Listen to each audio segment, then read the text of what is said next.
Welcome back, everybody. It's Zach here, bringing you guys another fantasy football video. And this one I'll be recapping every single game in Week 3, sort of touching on any of that key notes I think that we want to take away from each game, giving you guys some actionable advice going forward. Through 3 weeks, I think we can sort of start to get a good idea of just how good most of these NFL teams are going to be. Obviously, there's going to be a lot of parity in the NFL. We can see crazy things happen every single week. We saw the Panthers beat the Raiders. We saw the Broncos beat the Bucks. The Commanders beat the Bengals.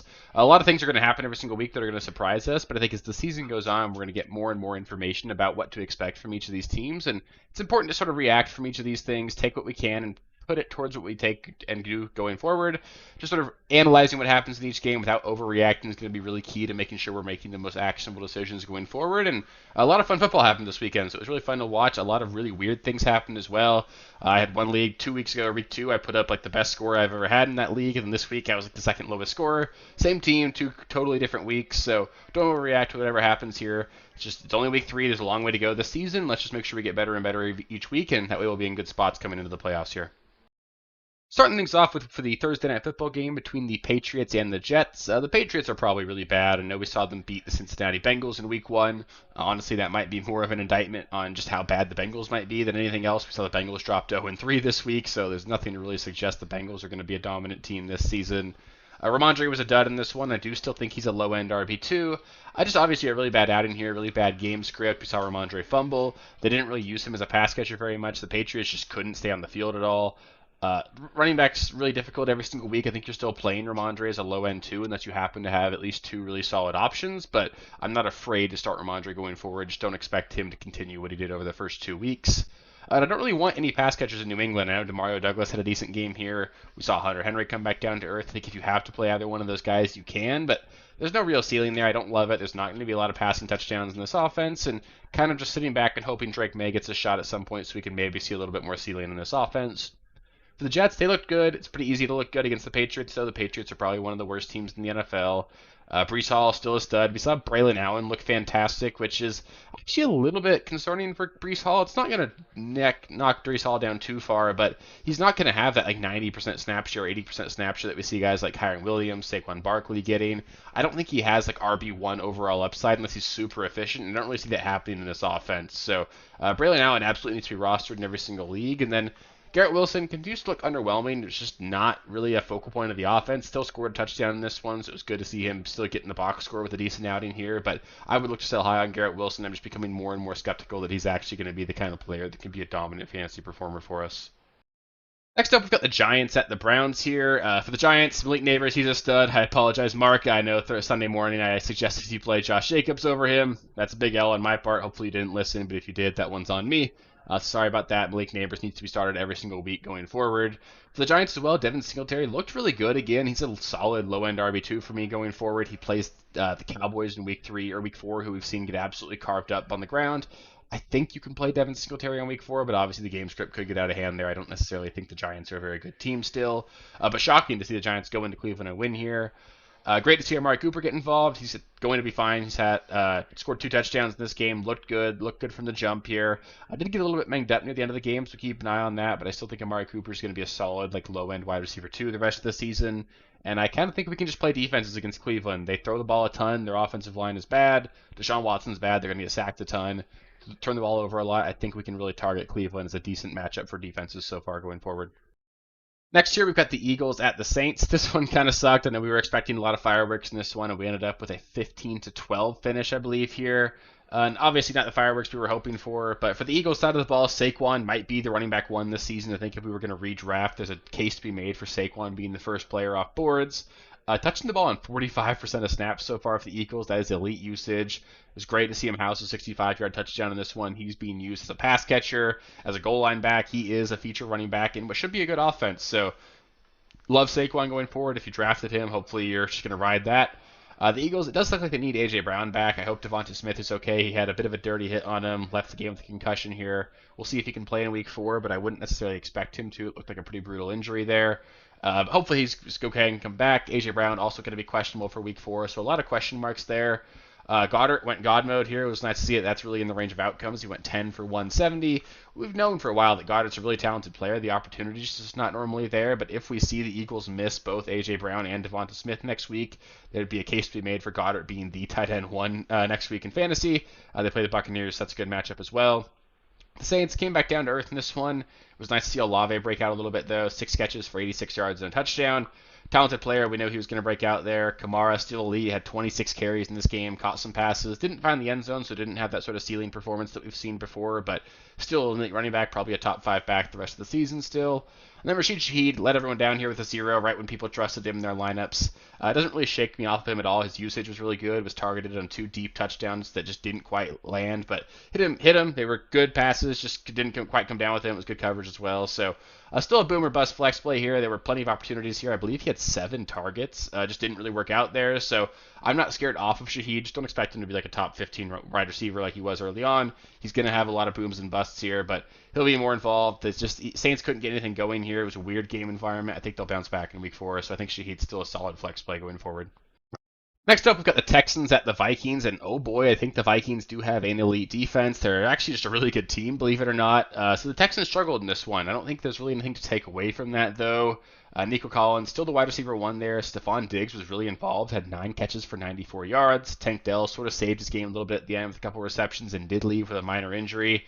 I think they missed Joe Mixon as well. Cam Akers couldn't get a lot going, had 9 carries for 22 yards. Overall, not going to take too much away from that for the Texans, though I still think they'll be fine going forward when they play some lesser defenses. But it's going to be tough. I don't know if C.J. Stroud's necessarily a locked-in starter in our lineups. Vikings defense is legit, but Stroud splits last year versus bad defenses compared to good ones.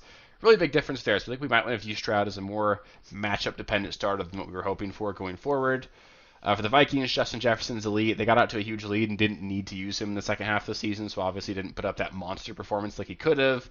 Aaron Jones, still a solid RB2, going to be involved a lot. Love playing him as an RB2 going forward. And then Sam Darnold, just want to give him some flowers here. Looked fantastic again. There's a case to be made that he's the front runner for the MVP right now. I think you could put Josh Allen up there as well. But Sam Darnold's looked absolutely fantastic, and just hats off to him for really seeming like he's getting his career back on track. It's always great to see those sort of reclamation stories here. Next game here was a shocker. We had the Broncos go into Tampa Bay and just absolutely dominate the Buccaneers here. A bit of a surprise, clearly. I don't really think that there's a lot to take away from this one, though. Despite the fact that the Broncos dominated the Bucs, they didn't really have any fantasy-relevant players, which is crazy to say. Sutton had 7 catches for 68 yards, not necessarily an elite asset. He's going to be a low-end flex play, as the wide receiver 1 on what should be a pretty mediocre offense going forward. I don't really want to play any of the Denver running backs. We saw Jaleel McLaughlin find the end zone but not be involved. Javonte continued to suck like he sucked all season, so I don't really want to trust him in my lineup. Tyler Bidet, I thought it was Tyler Beatty, but they made it sound like it was Tyler Bidet this week. Had 9 carries for 70 yards. He was by far the most efficient running back we've seen the Broncos have so far this season. Keep an eye on that. If you want to add him off waivers, you can, but I really don't know what to do with this Broncos backfield. I just don't love it at all. Rachaad White for the Bucs continues to struggle. He is still dealing with that hamstring injury, so I don't want to completely just shut him down here. I'm not necessarily worried about it, but Bucky Irving looks really good. It's going to be more of a split than we were hoping for as managers that drafted Rachaad White. I think White is still the pass-catching back here, but Bucky Irving's earned a role. Todd Bowles came out this week and said that Bucky Irving has earned more touches going forward, and I think that just makes a lot of sense. He seems like the better between the tackles runner. We'll see what happens there. Bucky Irving needs to be rostered in all leagues. I wouldn't completely bench Rachaad White going forward, but obviously I wouldn't count on that top 10 upside that he had last season. Mike Evans shut down in this one, sort of predictable against Surtain. We've seen Surtain just really lock down receivers so far this season, going from DK Metcalf to George Pickens to now Mike Evans. That's 3 straight receivers that are high-end performers that just got locked down by Surtain. Let's just probably look at the Broncos. It's a really bad matchup for wide receiver 1s going forward. And then Godwin, he's going to smash his ADP. Locked in. Maybe it's tough to say he's the wide receiver 1 or 2 versus Mike Evans in this offense, but Godwin's going to smash his ADP. Play Godwin every single week. He's a stud. Next up here, we've got the Packers at the Titans. The Titans are just a mess. Tony Pollard and Calvin Ridley both struggled here in this one. The Titans just couldn't get anything going. Ridley had 1 target through the first 3 quarters. Just not what you want to see out of guys that we finally sort of trusted in our lineup. I think the Packers are a lot better on defense than we were maybe giving them credit for, so I don't want to discredit the Packers here, but Will Levis turned the ball over 3 times. It's going to be really tough to win games if they play like that. I think we need to stream defenses against the Titans going forward. It's definitely a great matchup. If you want to play Miami's defense next week against the Titans, I have no problem with that. The Packers look really good. It's really awesome to see them put up these kinds of numbers with Malik Willis, who was just really really tough to watch in Tennessee just last year. Or 2 years ago, I guess, when he did get his starts. But I can't wait to see what this Packers offense looks like with Jordan Love. The weapons look great. Jaden Reed looks awesome. I think he'll be a low-end wide receiver too when Jordan Love is healthy, and he could be back in Week 4. We saw Christian Watson step up a bit. That's great to see. Just 2 big plays. Again, not a ton of volume here, but seeing those big plays from Watson is certainly encouraging. It'll be fun to see what he can do with Jordan Love back. And then Josh Jacobs still got some volume here, but Emmanuel Wilson was really involved. We saw it be closer to a 50-50 split here. Emmanuel Wilson is the one who scored the touchdown, had the catch, receiving touchdown, funny just because Josh Jacobs has never had one. I still think Josh Jacobs is fine. He's a solid, like high end running back 2 for me the rest of the way. More upside when the Packers get Jordan Love back, but if they're dominating games, we do sort of know now that Emmanuel Wilson can get touches. I think Emmanuel Wilson needs to be rostered in more leagues as well. He could certainly be a guy that gets a lot of work if we saw Josh Jacobs go down, and he looked pretty explosive in the touches he was given. We could see him get a little bit more involved going forward as well. Next, we got the Bears at the Colts in the game where both quarterbacks really just struggled to protect the ball here. The Colts ended up winning this game, but not because they played particularly well. We just saw Caleb Williams make a lot of mistakes, and sort of like in a Jameis Winston fashion, we saw Caleb Williams end up with really great counting stats because they were just playing from behind for the whole game. They had to air it out quite a bit. A lot of mistakes leads to a lot of opportunity. Rome Odunze may have finally arrived here. It was great to see him with 11 targets, 6 catches for over 100 yards and a touchdown. Could have had a lot bigger of a day too. Caleb Williams just missed him on a couple of big plays. So I think Rome is an elite player. I wouldn't necessarily buy low on or sell high on him, but wouldn't necessarily be looking to buy him either. It's just because I don't think this Bears offense is going to be as good as they were this week. They'll look to cut down on the turnovers, and that should limit the overall volume that we see Caleb Williams have. But Rome Odunze is a really good player. I think he's a guy that you can flex if you need to in good matchups. DJ Moore is still a low-end wide receiver 2 here. Did most of his work on a Hail Mary at the end of the half that didn't even score a touchdown, but fell down at the 1 there. I think you can still trust him, but obviously not what we want to see out of a guy that we drafted in like the 3rd round here. For the Colt, and Cole Kmet, I think you can stream him going forward. It was great to see him get pretty much all of the reps. We saw a lot of Gerald Everett in the first couple weeks of the season. We saw Cole Kmet basically get all the work at the tight end position this week. If that continues, then Cole Kmet's a good enough player that he definitely can be streamed at the tight end position. That's obviously a huge disappointment for us right now. For the Colts, though, I can't trust any Colts wide receivers right now. They're not throwing the ball enough. Anthony Richardson's completing like 10 passes a week. That's just not enough. I can't trust any of them. Michael Pittman is not involved enough. Alec Pierce is catching like 1 big pass a game, but you can't trust that. So I'm not going to play any Colts wide receivers unless something changes. And then Jonathan Taylor, lineup lock, elite player. You're playing him every single week. And then Anthony Richardson, I think he's a matchup-dependent play. Obviously, there's a ton of upside with him every single week, but the floor is really low as well. Don't drop Anthony Richardson, but obviously we know the floor is super low here as well. So just consider him a streaming option that's probably got a lot more upside than anybody else that's available out there.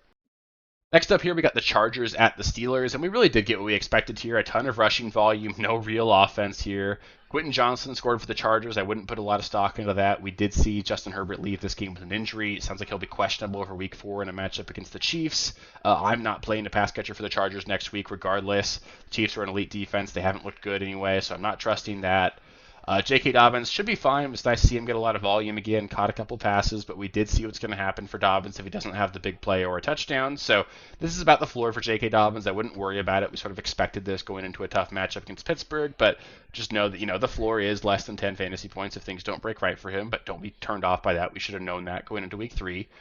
For the Steelers, Najee's the running back we want to play in Pittsburgh. We saw Jaylen Warren re-aggravate his injury. Sounds like Najee's banged up with an arm injury as well. It sounds like he was in a sling today on Monday, so keep an eye out for that. We saw Cordarrelle Patterson be the guy that kind of closed out the game for the Chargers, so we'll have to see what happens there, but I think regardless, I think we can trust Najee in our lineups, and if Najee and Jaylen Warren both miss, I think Cordarrelle Patterson would be a really great start in Week 4 against the Colts. For the pass catchers, we can keep playing George Pickens, super involved, just, hasn't scored a touchdown yet. Better days are coming for George Pickens. Just keep playing him. I'm not going to put a whole lot of stock into Calvin Austin's big day. It's just a little bit fluky. I'm not going to trust that. And then for Justin Fields, I think he kind of won the job there today, or yesterday, whatever you want to talk about. Sucks for me because I'm a big Russell Wilson fan. I was hoping to see him play some of the season, but I think Justin Fields won that job. It's tough to change your quarterback when you're 3-0, so I'd expect to see Justin Fields as the quarterback going forward. Next game here was the Dolphins at the Seahawks. For the Dolphins, they're just going to be really tough to watch unless they get better quarterback play. Skylar Thompson is not very good. We saw their offensive line struggle a lot as well. I could see them going with Tyler Huntley or Tim Boyle in Week 4, and neither one of them is going to impress me either, I don't think. So it's going to be really tough with both Tyreek Hill and Jalen Waddle. It's tough to bench either one of those guys. I think Jalen Waddle I'm probably benching going forward, and Tyreek Hill it's tough because I think we still need to start him, but It's really tough. It's a really tough discussion because you can't bench Tyreek Hill because he's Tyreek Hill, but what is the floor and the ceiling there really with this offense? So if you have like a really good team, I get it if you want to consider benching Tyreek Hill going forward. Devon Achane was involved, but again, it's tough when they can just put basically like 11 men in the box. Still was decent enough for fantasy, but again, the Dolphins are going to struggle quite a bit. They have a good matchup against the Titans next week, so they should be able to win that game maybe even without good quarterback play. Their schedule is pretty good going forward. They get the Titans and the Patriots each of the next 2 weeks. We could see them get to 3-2 even if Tua doesn't come back, but they're going to need better quarterback play if their offense is going to perform at all. For the Seahawks, DK Metcalf balled out. Only 4 catches, but had a 70-yard touchdown. That's always going to be a good fantasy day. JSN looked good, but the offense in Seattle did stall for a bit. They had like a 40-minute scoring drought during the game. Still won by 3 scores. They won pretty handily. And then also, Zach Charbonnet looked good as well. I didn't really feel like he looked good each of the first 2 weeks, but he ran well, caught a lot of passes. I still think this is Kenneth Walker's job for sure when he comes back, but it's nice to see Charbonnet fill in well when Kenneth Walker's out. Next, we got the Panthers at the Raiders here. Bryce Young's probably done. We saw Andy Dalton come out there and on the first drive, lead the Panthers down the field for a touchdown. They really just didn't look back here. Looked awesome, elevated the entire offense here. We saw Deontay Johnson get 14 targets in this game. I think he's a must-start going forward with Andy Dalton. They play the Cincinnati Bengals next week, a nice revenge game for Andy Dalton. The Bengals just got absolutely torched by Jaden Daniels. Deontay is in your lineups going forward until we see something change there. Adam Thielen left with a hamstring injury. It sounds like he's going to miss some time. So, again, another plus for Deontay Johnson. Makes Xavier Legette an interesting waiver option as well. Decently interesting young rookie. We could see him get more and more involved with Adam Thielen out. Chuba Hubbard balled out, looked absolutely fantastic. Even Miles Sanders joined on the party here. This offense looked entirely different. I'm not going to play Miles Sanders or anything, but Chuba's a guy that I think we can play next week against Cincinnati. Other than that, though, nobody else in Carolina to talk about. Just keep an eye on Jonathan Brooks as well. If he's somehow on waivers or if you want to buy on him now, I think that makes some sense because after next week, we could technically see him come back. And then I think he could be potentially a really good asset if the Panthers offense is better than we expected it to be. For the Raiders, they looked awful. Samir White sucks. Don't play him anymore. Alexander Madison might honestly be the starter sooner than later. Devontae Adams played poorly. There were some comments from the coach about players making business decisions. There's going to be trade rumors circulating about Devontae Adams. I don't think he's going to get traded. Those trades, it's because things rarely actually happen in the NFL. We get a lot of trade rumors and all that stuff, but it's very rare that those things actually happen. But Adams is obviously a risky player. I was worried about him going into the season. I talked about him as a sell high after last week, but we'll see what happens. Adams is still obviously a really talented player. The Raiders could turn it around. It sounds like they're not going to make a quarterback change, but just concerning bad vibes out of Las Vegas for sure. Jacoby Myers scored. That was good to see. He's a good player. If Adams were traded, we could see Jacoby Myers be a really solid fantasy asset. And then Brock Bowers, he's going to be fine. Tight ends are going to have dud weeks. He was still involved enough. Had like 4 catches for 34 yards. That's totally fine. I think he's the tight end 1, honestly, going forward. The tight end's a disaster, and I still have a lot of high expectations for Brock Bowers going forward. Next up, we got a really exciting game between the 49ers and the Rams here. Juwan Jennings had the game of his life, absolutely balled out, dropped like almost 50 fantasy points in PPR leagues. I'm not going to expect that to necessarily recur or happen ever again here, but Brandon Ayuk has not looked good since coming back to the San Francisco 49ers. If Deebo and George Kittle are both out again in Week 4, I think Juwan Jennings would be a really solid start in Week 4. Jordan Mason continues to look good. I know it didn't really translate to a lot of fantasy points here, but he looks great out there. Caught a couple passes, which is nice to see. Not the pass catcher that Christian McCaffrey is. Obviously, they're going to need him back, but it sounds like McCaffrey's visiting a specialist in Germany. So concern there all around. The Niners are 1-2 right now, so they got to right the ship here pretty quickly. Brock Purdy was fine. 3 touchdowns, all to Juwan Jennings. Decent option if you streamed him, but obviously it's going to be tough for him with these weapons missing. Brandon Ayuk, like I said, his struggles continued. Crazy win for the Rams here. Really big win for them, too. Maybe saved their season a little bit or at least put it on hold there. Kyron scored 3 times. Great to see him do that. He's going to be a workhorse running back going forward. And the receivers there did enough to win. None of them were particularly useful for fantasy. I don't really want to play any of the Rams wide receivers. They're just going to sort of piece it together. It seems like it's going to be Kyron and nobody else for the Rams until we get Kupp or Puka back. Next up, we got the Lions at the Cardinals. The Lions dominated this game. Didn't give up any points in the second half here. Monty and Gibbs both looked awesome. Monty's looking like a steal again in drafts. Just keeps getting it done. Has scored a touchdown in, I think, 6 straight regular season games. Keep playing him and Gibbs every single week. Amon-Ra, he's a stud. Scored a touchdown. Looked great. Keep playing him. We saw Jameson Williams bust. We know the floor is going to be really low for him. Like he and Rashid Shaheed, I think, are going to be really similar players this season as guys that you can flex, but obviously you can expect a 0-point floor out of them for sure. Sam Laporta got banged up in this one. Sounds like an ankle sprain, so we'll see what happens there. Sucks what we're seeing with the tight end position going forward. We'll see what happens in Week 4. Don't to get the vibes that he's going to be out there in week 4, but obviously we don't know a whole lot yet, so we'll keep an eye on practice reports. For the Cardinals, Marvin Harrison Jr. did his job. Didn't really have a great game just watching him. I felt like there were a lot of plays he left out there. Still scored a touchdown. Still hyper targeted in this offense. He's the clear one there. So you're obviously playing him every single week. But every single Cardinal struggled outside of him. We saw Trey McBride leave the game with a concussion. Hopefully he can play in week 4. But obviously we never really know with these concussions. There's a lot of things up in the air. You're still playing Kyler every week. James Conner struggled, but I'm not worried about him. The Lions are one of the best run defenses in the NFL. And not a lot to take away from it. I think you're just going to play Kyler, Marvin Harrison, James Conner, and McBride if they're all active every week. Next up, we got the Ravens at the Cowboys here. The Cowboys are absolutely awful against the run at this point. It's 2 straight weeks they've been absolutely hammered. Alvin Kamara and then Derrick Henry just absolutely took them to the woodshed here. It'll be really interesting to see on Thursday if the Giants can run all over them with Devin Singletary. If that's the case, the Cowboys have a very real problem. So we got to keep an eye out on that. Ravens, they're going to be fine. They're a really good team going into Dallas and dominating like that. That's going to be totally fine with them. They're 1-2, but they're one of the best 1-2 teams in the NFL. I think the Cowboys, they're going to be okay on offense. They obviously didn't get it going until they were down like 28-6, so that sucks to see. CD seemed to be in and out of the game playing hurt. Tough to see what's going to go on there, but I'm not really worried about CD. I think he'll be fine. It just obviously sucks when your high-end draft picks in fantasy start the season off slow. Jake Ferguson was involved. That's nice to see. Hopefully we can see him keep it going. And then I don't really want any other Dallas pass catchers or players in general. The running backs are a mess. We saw Jalen Tolbert and Keontae Turpin get in the end zone. Brandon Cooks is involved. It's just sort of them piecing it together behind CD and Ferguson. Don't really want to play any of those guys until we see something change there. Next up on Sunday Night Football, we had the Chiefs at the Falcons. Steele was the clear lead back for Kansas City, had by far the most carries. Caught a pass or two, so not super involved there, but he is someone that I think will be involved enough that you can play him as like a super low-end RB2.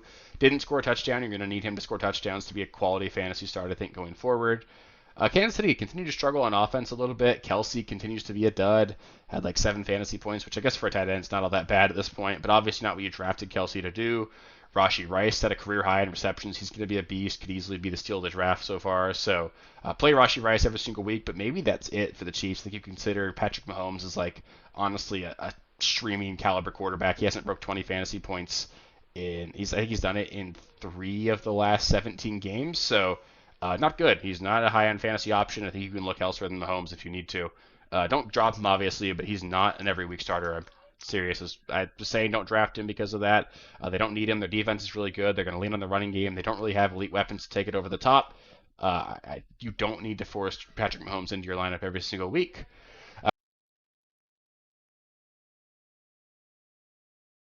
Sorry about that. For the Falcons, Drake London, Darnell Mooney, they had some nice games there. Not super exciting there. Darnell Mooney seemed to be more involved than Drake London, but Drake London did get the touchdown early, caught a few passes later on in the game. They're both going to be fine, but I still don't think Drake London's going to give us like that top 10 wide receiver season we were hoping for. Bijan, bit of a down performance actually, was saved by the touchdown, but he wasn't extremely involved here. Chiefs defense is really good. I wouldn't be too worried about that, but let's just keep that in the back of our mind because we did see Tyler Algier involved as well. But nothing really to be worried about there. Bijan's still a stud. You're playing him every single week. He's top 5 running back. Next up, we got the Jaguars at the Bills. The Jaguars, they're broken. Just absolutely got dominated from the get-go here. Travis Etienne is probably the only one in Jacksonville you can even sort of trust, and that's just because the running back position is obviously a dumpster fire. Christian Kirk, Brian Thomas, both low-end flex plays here. It was nice to see Christian Kirk get back in the box score with a decent game, but a lot of that came in the second half when the game was kind of over. Bad vibes in Jacksonville. Not super excited about anything going on there. Completely opposite for the Bills, though. They look like legit Super Bowl contenders right now. James Cook's season still on. Scored a touchdown right away. Caught 4 or 5 passes in this game. Looks to be like he could easily be a top 5 running back in fantasy. You are playing James Cook every single week. Josh Allen looked like an MVP. The Bills scored 5 touchdowns in their first 5 drives. Josh Allen with 4 of them. Play Josh Allen every single week. There's no reason to be concerned with him.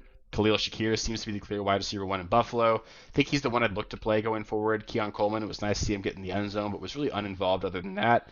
And Dalton Kincaid involved early on, scored a touchdown. He's one of the few tight ends we can actually just play every single week as well. Lastly, we got the Commanders at the Bengals. The Commanders going into Cincinnati and sending the Bengals home to 0-3, so that's obviously brutal if you're a Bengals fan here. For the Commanders, Jaden Daniels might have arrived. It's really great to see him ball out. Threw 2 touchdown passes in this one, had a rushing touchdown. He's going to be a weekly starter in fantasy. You are playing him every single week, so don't worry about that at all. You're playing Jaden Daniels almost regardless of matchup. Terry McLaurin was awesome. It was great to see him be involved. I think that if Jaden Daniels can continue to level up here, I think Terry McLaurin's going to be okay. I don't think he's a must start or anything just because matchups are going to be tough here, but Terry McLaurin's a really good player. If Jaden Daniels ends up being good, I think he could still put up a really good season. Zach Ertz, he's streamable. Caught 5 passes for 50 yards. That's really all you can ask for out of the tight end position. Brian Robinson, he'll be fine. Down week for him. Didn't score a touchdown, I believe. Actually, he might have had one rushing touchdown, so he's going to be fine there. Austin Eckler left the game with a concussion here, so it'll be more work for Brian Robinson. Hopefully Eckler can get back in the game in week 4 here, but nothing to really report out of the Commanders other than the fact that Jaden Daniels might be a legit quarterback for them. For the Bengals, they were good for fantasy, but that's it. They lost at home to the Commanders. They fell to 0-3. That is certainly concerning for the Bengals. If this defense is that bad, though, there is room for this offense to perform at a high level, but it's tough to put a lot of stock into it because everybody lights the Commanders' defense up. So I'm concerned for Cincinnati here. Burrow had a really good fantasy day. Jamar Chase got things rolling here. That's great to see. T. Higgins put up a bit of a dud. It was his first game back, so I wouldn't be too concerned about that, but Higgins is always going to be a boom or bust kind of option. Yoshi Voss is super involved. I think he's a guy that we consider streaming. It's like a low-end flex play going forward. Good matchups for sure. Then Zach Moss looked pretty good. Was involved. Was in the games the 2-minute back, which is important to see if you're a Zach Moss manager. Scored a touchdown in garbage time there. Good to see that we also saw Chase Brown be a little bit more involved this week. He looked good as well. So it's a bit of a two-headed backfield there, but I think it's Zach Moss still above Chase Brown for sure going forward. So that'll do it for the Week 3 week recap. Up next, I'll be going over waivers. I'll go through each of the positions, go over which players I think you should be adding to your roster. If there's anything I missed over this week's action, feel free to let me know in the comments. Any specific questions you have or things you want to discuss, just let me know in the comments below. I love interacting with you guys there. It's a lot of fun. Waivers come out same day as this video, so make sure you guys watch that video. Get your waiver claims in. It's one of the most important things to do every single week to make sure your teams get better and better. And like I say, don't get super worried about whatever your record is right now. If you're 3-0, if you're 0-3, things are going to change a lot over the course of the season. Just stay at it. Get your team better every single week. Keep setting your lineups. Get things ready to roll. And if you keep putting work in all likelihood, things are going to be okay. You'll turn the season around, or just keep things rolling and get yourself in a good spot by the time we get to the end of the regular season here. So that being said, there's going to keep being several videos every single week. I've got this video, I've got waivers, I go over trade targets and along with start sits, and then we have obviously our live stream Sunday mornings. So if you want to make sure you don't miss any of that, just make sure you're subscribed to the channel. That way you can make sure you get access to all of this. You can click the notification bell so you get notifications when more videos come out. And yeah, other than that, if you made it this far in the video, please do give it a thumbs up. Hopefully you liked it, and yeah, I'll catch you with the next one. Peace. Thank you guys for watching. If you haven't already, please be sure to subscribe to the channel, like the video, check out these other videos here if you haven't. If you want more content, please feel free to follow me on Twitter at RealSteelFFB. I'll be more active on there as the season goes on. Thanks. Catch you later.